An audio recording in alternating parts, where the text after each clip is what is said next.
Bonjour à tous et bienvenue dans cette nouvelle review de ma série consacrée au film de la licence Pokémon. Cette fois ça y est, nous entrons enfin dans la dernière phase des longs métrages avec ce 20e film de la franchise. Un film qui, comme pour celui des 10 ans d'ailleurs, servira ici à célébrer l'anniversaire de l'animé, mais d'une façon bien plus originale qu'à l'habitude si j'ose dire, puisque vous le savez, il s'agit là d'un film reboot du tout premier épisode de la saga. Et pour le coup, ça faisait un petit moment maintenant que je ne vous avais pas partagé d'anecdotes personnelles sur les derniers films, hormis mes différents avis bien sûr. Sauf que cette fois-ci, j'ai beaucoup plus de choses à vous dire sur le sujet. Comme par exemple le fait que ce film fut présenté en avant-première à la Japan Expo de Paris qui se déroulait le 6 juillet 2017, et pour le coup j'y étais, en compagnie de mes amis Moketo ainsi que Draco77 que vous pourrez retrouver sur leurs chaînes respectives. Je me souviens encore de l'ambiance de la salle, du mini-concert de Rika Matsumoto, la seiyuu de Sacha, on a même réussi à la faire pleurer de joie tellement l'ambiance était folle. Bref, si on enlève le groupe des 3 filles qui étaient à côté de nous et qui n'arrêtaient pas de parler pendant les 3 quarts du film, là oui c'était une expérience vraiment formidable. Bien évidemment, je serais très curieux de savoir si vous y étiez vous aussi, mais pour ma part, il était clairement impensable pour moi de louper cette avant-première. D'autant plus en ne sachant pas à l'époque que ce film sortirait plus tard dans nos salles de cinéma, chose qui n'était plus arrivée depuis le 3e film, en 2001 donc. Mais pour être honnête, je n'ai pas choisi d'assister à cette avant-première simplement sous prétexte qu'il s'agissait là d'un film Pokémon. Dans le sens où je pense très sincèrement que si l'idée même du film aurait été différente, alors je n'en aurais pas eu grand chose à faire. Sauf que là, on parle d'un reboot du tout premier épisode avec Oh-Oh en vedette. Et il faut savoir que depuis plus de 20 ans maintenant que je suis un fervent fan de l'animé, il y a quelques petites idées que je rêvais et dont je rêve encore de voir un jour mises en avant au sein de l'animé. Des idées comme Sacha qui obtiendrait un jour un Riolu suite au double épisode présent lors de la génération Diamant et Perle. Mais aussi voir un jour Sacha remporter une ligue, puis plus tard assister au fameux tournoi des vainqueurs qui lui aussi nous est teasé depuis l'époque de Diamant et Perle. Ou bien encore le retour de tous les anciens compagnons de Sacha au cours d'un même épisode ou pour la dernière saison de l'animé. Mais également la révélation du père de Sacha que j'attends toujours, je dois bien l'avouer. Mais aussi et surtout une scène dans laquelle Sacha retrouverait Oh-Oh, marquant ainsi la fin de son voyage, histoire de boucler la boucle. Alors forcément, lorsque le premier trailer du film est sorti à l'époque, j'étais comme un dingue, et c'était un sentiment que je n'avais plus ressenti depuis si longtemps concernant les longs métrages de la licence. Bref, ceci étant dit, et malgré mes attentes à cette période, que peut-on retenir de ce 20e film anniversaire ? Était-il aussi bon que je l'espérais, ou au contraire, m'a-t-il plutôt déçu au final ? Pour commencer, il faut bien comprendre que tout cet aspect de reboot commence véritablement à partir du moment où Sacha reçoit l'arc-en-ciel de Oh-Oh, et que c'est bien de par ce don que va ainsi découler tout le reste de son voyage. Car oui, pour une fois nous ne suivons pas le parcours d'un Pokémon, mais bien celui de Sacha dans ce film. Un voyage retraçant quelques-uns de ces moments phares de la première saison de l'animé certes, mais tout en les couplant avec d'autres passages inédits pour l'occasion, sur lesquels je reviendrai plus tard. Mais c'est avant tout un parcours qui sera synonyme d'une mise à l'épreuve de par la présence de Marshado notamment, lequel joue un rôle qui, à première vue, peut sembler plutôt confus. Je ne vous cache pas que la première fois que j'ai vu ce film, je ne comprenais absolument pas l'utilité de Marshado ici. Et pour cause, car de là où nous étions, non seulement on n'arrivait pas à lire les sous-titres, alors forcément ça n'aide pas, mais même malgré cela, l'idée de Marshado est aussi intéressante que floue dans un sens. Car pendant la quasi-totalité du film, on ne nous explique pas son rôle de façon claire. C'est donc au spectateur de comprendre ce qu'il voit et d'en tirer une conclusion plus ou moins légitime, ce qu'on appelle le sous-texte. Le problème ici étant que personnellement, j'avais bien compris que Marshado était un Pokémon à première vue pacifique, bien que mystérieux. Cependant, je ne comprenais pas comment ni pourquoi avait-il subitement changé de camp vers la fin du film, au point de s'en prendre au héros qu'il avait pourtant guidé jusqu'ici. Car oui, au cas où vous ne l'auriez pas compris, Marshado est le guide de Sacha ici, celui qui va l'observer dans l'ombre afin de voir si ce dernier est digne d'avoir été choisi par Oh-Oh. C'est donc dans cette optique, et pour revenir sur le parcours de Sacha, que celui-ci fera des erreurs qui le mèneront finalement à se développer en tant que personnage à part entière. On retrouve ainsi le Sacha assez égocentrique, digne de ses débuts, qui veut simplement être le meilleur. Du moins jusqu'à sa défaite face à Korix, qui servira de rival très classique certes, mais qui remplira parfaitement son rôle malgré tout selon moi. Car c'est justement suite à cette défaite que toute l'immaturité et l'égocentrisme de Sacha à cette époque éclateront au grand jour, et c'est à ce moment précis où Marshado interviendra afin de sonder sa personnalité. Ce qui fait que l'on arrive à cette fameuse séquence du monde réel qui est non seulement inédite dans l'univers de Pokémon, forcément, mais qui est surtout une idée que je trouve absolument brillante afin d'amorcer le développement de notre héros. Car c'est en étant privé de ses Pokémon que Sacha va ainsi se rendre compte qu'il se sent seul, vide, mais aussi qu'il comprendra l'importance de ses liens et de ce qu'il souhaite vraiment, à savoir voyager, découvrir le monde qui l'entoure, et non pas simplement faire des combats afin de devenir le meilleur. Bref, techniquement, Sacha développe sa philosophie dans cette scène, et c'est un symbolisme que je trouve très fort personnellement, en plus d'avoir des répercussions sur la suite du film. Par exemple, la scène des adieux de Papillusion qui se déroule justement après cette séquence du rêve, et la prise de conscience de Sacha nous montrera que désormais, celui-ci pensera plus au bonheur de ses Pokémon plutôt qu'à ses propres sentiments. On peut donc dire que l'on suit directement la construction de Sacha dans ce film, et depuis le temps, vous savez à quel point j'aime ce personnage. Il est d'ailleurs important de noter selon moi que dans l'anime principal, Sacha se rend compte de son lien avec ses Pokémon, notamment grâce à l'échange de son Papillusion à bord du Sainte-Anne. Sauf que dans cet univers alternatif, Sacha n'est sans doute jamais monté sur ce bateau, permettant ainsi à l'intervention de Marshado de remplacer cette scène pour un résultat similaire dans l'idée au final.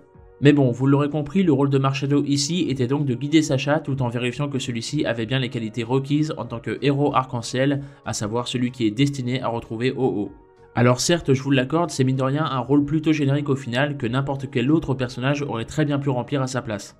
Mais voilà, comme d'habitude, il fallait y placer un Pokémon fabuleux, et dans le cas présent, et à titre purement personnel, celui-ci ne me dérange pas vraiment, car l'idée reste assez originale et surtout plutôt bien exécutée à mon sens. Du moins jusqu'à un certain passage. En effet, car une fois que Corix, jaloux du statut de Sacha qui aura été choisi par Oh-Oh à sa place, volera l'arc-en-ciel, c'est à ce moment-là où le récit dégringole de manière plutôt absurde selon moi. Alors comprenez-moi bien, ce n'est pas une séquence qui me déplaît particulièrement, c'est simplement que je la trouve à la fois assez bordélique, un peu forcée et aussi très confuse au final. Je veux dire, à quel moment Marshado lui-même peut-il se laisser corrompre au point de carrément ordonner aux Pokémon présents sur place de littéralement tout détruire? Pour être totalement honnête, ça me semble même assez illogique au vu de son rôle à proprement parler. Et tout cela mène ainsi à cette fameuse scène durant laquelle Pikachu parle entre grosses guillemets. Une scène qui aura fait énormément polémique à l'époque et même encore aujourd'hui d'ailleurs, même si je dois bien vous avouer que je n'ai jamais vraiment compris pourquoi. Car il faut bien comprendre que non, ce n'est pas véritablement Pikachu qui parle ici, mais simplement une interprétation de Sacha. J'en veux pour preuve que la mise en scène à ce moment précis nous place du point de vue de Sacha, afin de pouvoir éviter au mieux ce genre d'amalgame justement. Et même si certaines personnes ont trouvé ça très idiot, voire même contre nature, eh bien à vrai dire c'est une scène que j'ai toujours trouvée très forte personnellement, comme démonstration de leur lien à tous les deux. Et il en va de même concernant la fameuse mort de Sacha juste après. Pourtant depuis 20 ans maintenant, on a quand même vu Sacha mourir entre guillemets quelques fois déjà. Sauf que là, il n'est pas simplement pétrifié, avalé par une entité ou bien complètement inerte. Non, ici il est véritablement mort l'espace d'un instant, avant de se faire littéralement ressusciter grâce au pouvoir de Oh-Oh, certes. J'en profite d'ailleurs pour placer une grosse mention spéciale à Iku Otani, la seiyuu de Pikachu, pour ce moment qui m'a tout simplement déchiré le cœur. Mais pour revenir brièvement sur tout cet aspect de la résurrection de Sacha donc, c'est là encore un point plutôt confus. Alors certains crieront au bullshit ou bien au Deus Ex Machina, et d'autres tenteront d'y trouver une symbolique, une métaphore quelconque. Comme par exemple par le fait que l'endroit où Sacha atterrit se trouve être une sorte de dimension très monochrome, avant de finalement traverser plusieurs couleurs de l'arc-en-ciel.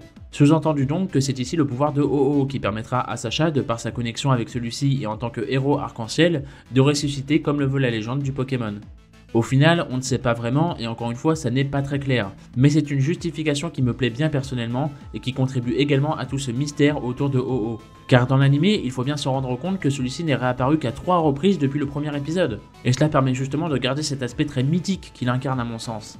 D'ailleurs, et au cas où vous ne l'auriez pas remarqué, les 3 félins légendaires sont tous présents ici et dans le but de surveiller la progression de Sacha tout au long du film, afin de faire le rapprochement avec Oh-Oh directement donc. Bref, pour moi, Oh-Oh représente un énorme symbole, autant pour le personnage de Sacha, mais aussi par conséquent pour l'anime en lui-même. Et c'est également pour cela que j'attendais une réunion entre les deux depuis si longtemps maintenant. Et même si nous sommes ici dans un univers alternatif, encore une fois, j'ai tout de même ce sentiment d'accomplissement après toutes ces années en repensant à ce film. Du côté des anecdotes maintenant, qui dit film anniversaire dit généralement pas mal de contenu que l'on pourrait qualifier de fanservice. Et dans cette optique, mais toujours en respectant la logique de l'univers alternatif, beaucoup de scènes ou d'idées présentes dans ce film seront directement reprises de la série, mais tout en étant abordées de manière différente. Par exemple la présence de Corix et son histoire avec Salamèche qui fait bien évidemment écho au personnage de Damien. Ou bien Reptincelle et Dracofeu également qui obéiront directement à Sacha sans passer par une espèce de crise d'adolescence.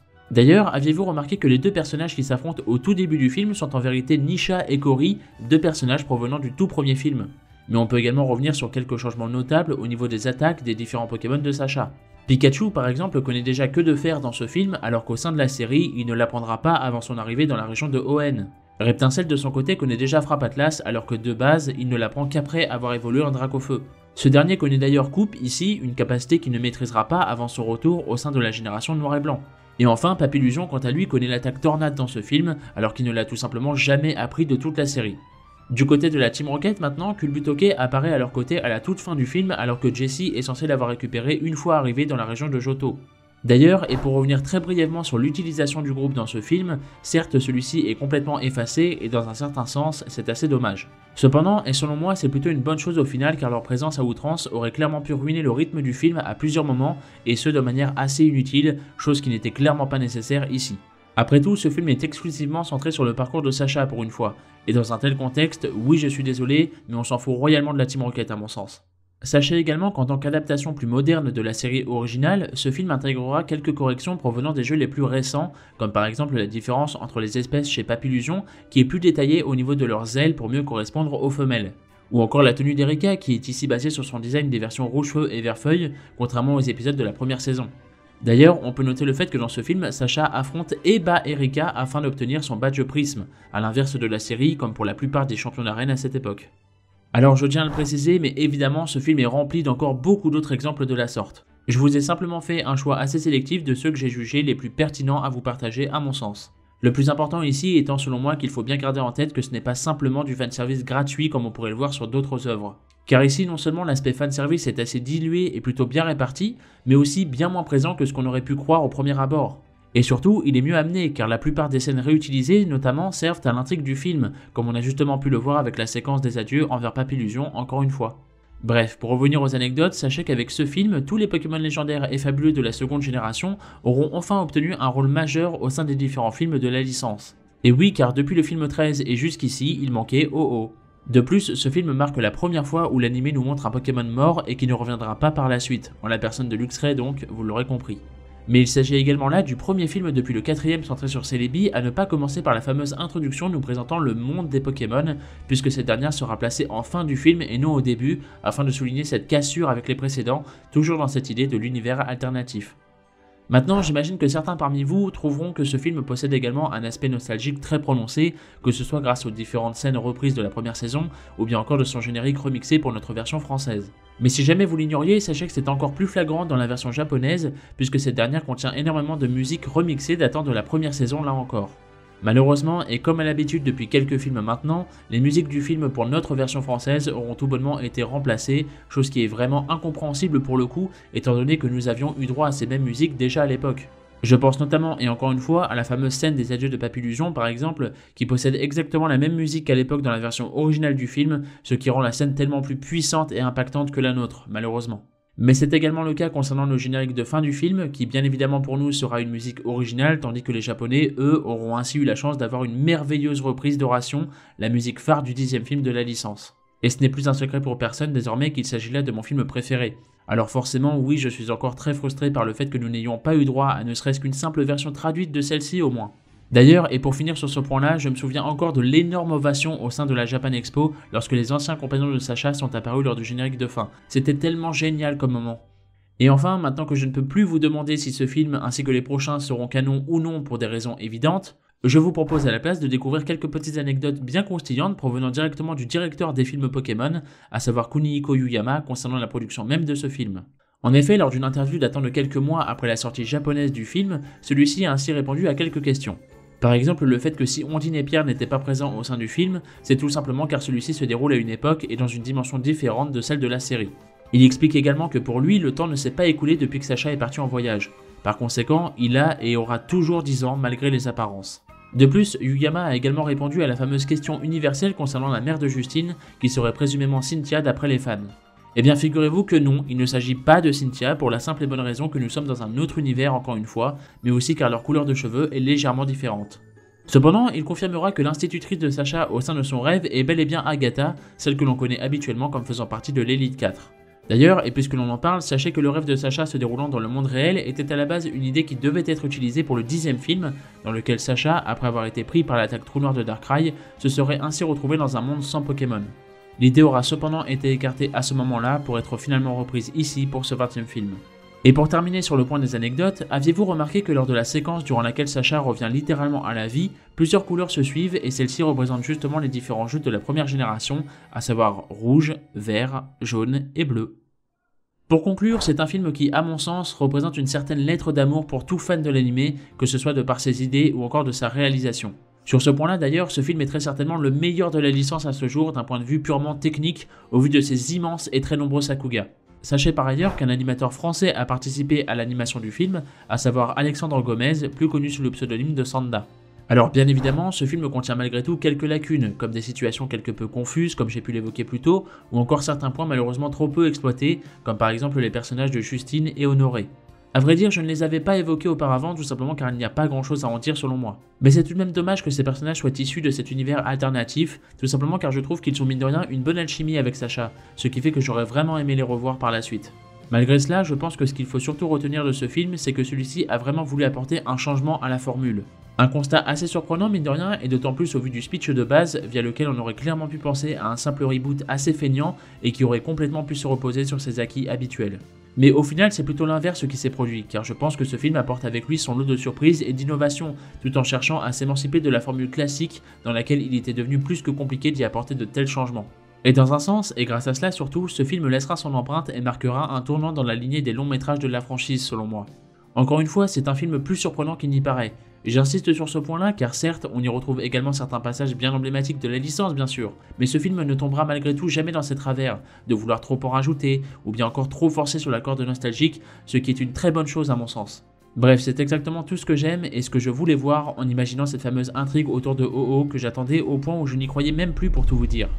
Mais maintenant, à vous de me faire part de vos retours sur cette expérience. Dans un premier temps, avez-vous eu vous aussi la chance d'assister à l'avant-première de ce film à la Japan Expo? Ou bien alors peut-être l'avez-vous découvert plus tard au cinéma? Mais surtout, qu'en avez-vous pensé? Qu'en avez-vous retenu? N'hésitez pas à vous lâcher comme j'ai pu le faire, car je serais très curieux d'avoir vos avis dans l'espace commentaire. Et nous y sommes enfin mes amis, à cette nouvelle formule qui, comme je vous le disais la dernière fois, procurera un véritable vent de fraîcheur à l'animé. Maintenant, il ne nous reste plus qu'à espérer que les prochains films réussiront tout autant, voire même plus, à nous surprendre et à nous plaire, afin de valider ou non cette transition.